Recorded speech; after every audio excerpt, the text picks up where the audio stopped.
I am 78 years old. All my life, I used to think that if you love your children with everything you have and help them build their lives, they will naturally love you back and take care of you when you grow old. I thought I would always have a warm place in their hearts. But I was completely wrong. The real heartbreak of getting old isn't about losing your health. It's when you sit right there at the dinner table with your own kids and you feel completely invisible. They don't look at you, they don't ask how you are, and they treat you like an old piece of furniture they just have to tolerate.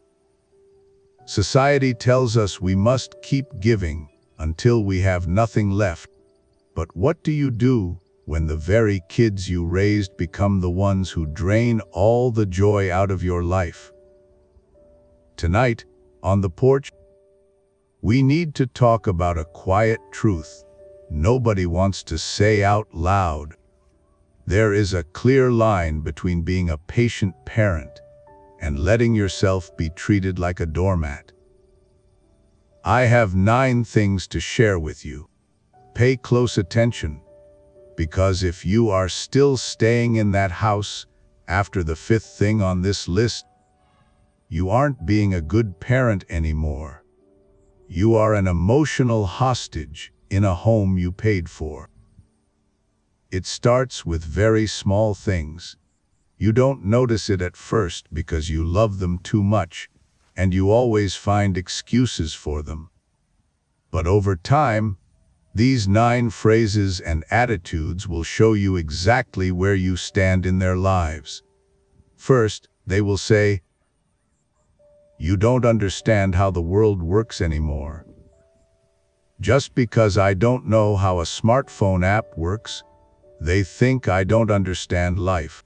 They stop asking for my advice and start talking over me at the dinner table, treating my voice like background noise. Then comes the second phrase, "Everyone else's parents help them out. Why can't you?" They look at what their friends' parents are giving them and expect me to match it. They make me feel like a bad father just because I want to keep my own small savings to pay for my medical bills. The third phrase is one you probably hear a lot. "I don't have time for this right now."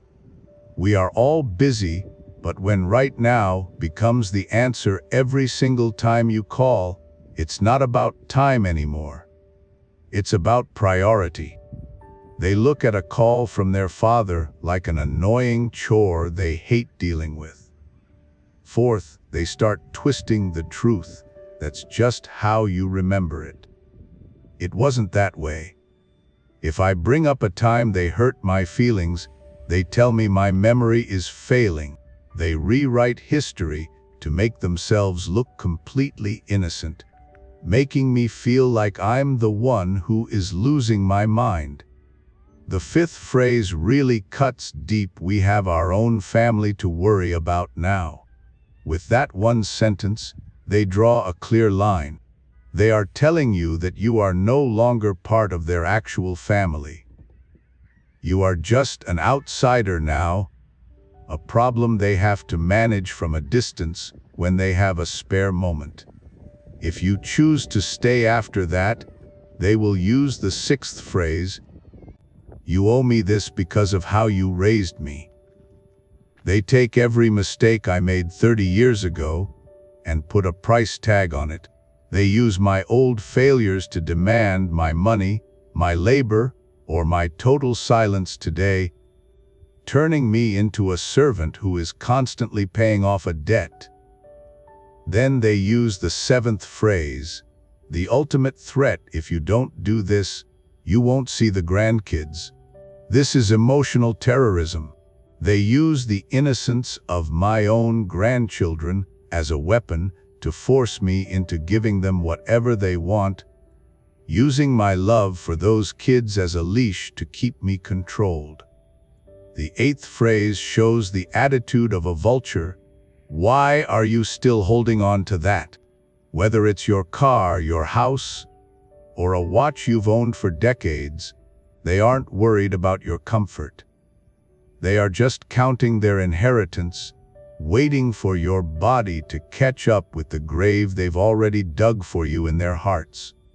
And finally, the ninth phrase, whatever, I don't care. The absolute hardest thing to bear isn't their anger, it's their total indifference.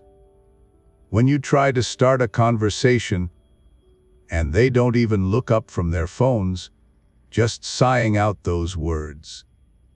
That is the moment you realize you are no longer a person to them.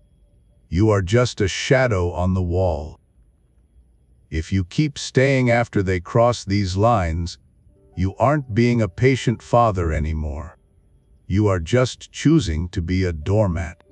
I spent years biting my tongue and nodding along to their insults just to keep my seat at the Sunday dinner table. I thought if I paid their bills or kept quiet, they would finally love me.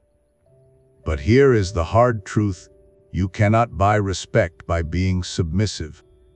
Every time you give in, they just push your boundaries a little further. Your home, the one you worked your whole life for, stops feeling like yours. Your space is invaded, your time is wasted, and your energy is completely drained. You end up walking on eggshells in your own living room, waiting for a thank you that will never come. The more you let them take, the less they value you. You are trading your precious remaining years just to be tolerated. And that is a losing bet. True wisdom is learning that dignity is much better than just having people around you.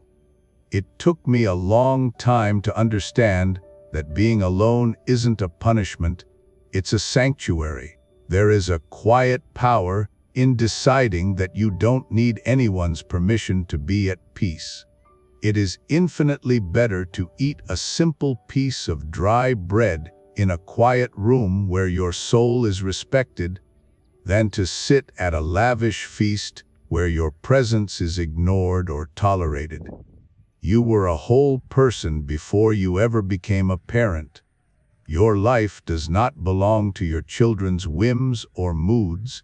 It belongs to the peace you find within yourself before the sun goes down. Walking away doesn't mean you failed as a father. It means you finally succeeded in respecting yourself. You are choosing to rule your own quiet kingdom instead of being a servant in theirs. The most powerful thing you can do for someone who doesn't value you is to give them exactly what they seem to want: your absolute absence. Let them see what the world looks like without your prayers, your wisdom, and your quiet support. Maybe then they will understand. But even if they don't, you will finally be free. Walk away with your head held high. You gave them roots, now give yourself wings. If you are sitting on your own porch tonight, feeling the weight of these words, please share your thoughts or your story in the comments below. Let's remind each other that we are not alone in this season of life. And if you want to find more strength and wisdom for the days ahead, subscribe to the channel and stay with me on this journey. Thank you for sitting with me today. We have much more to discuss before the sun goes down.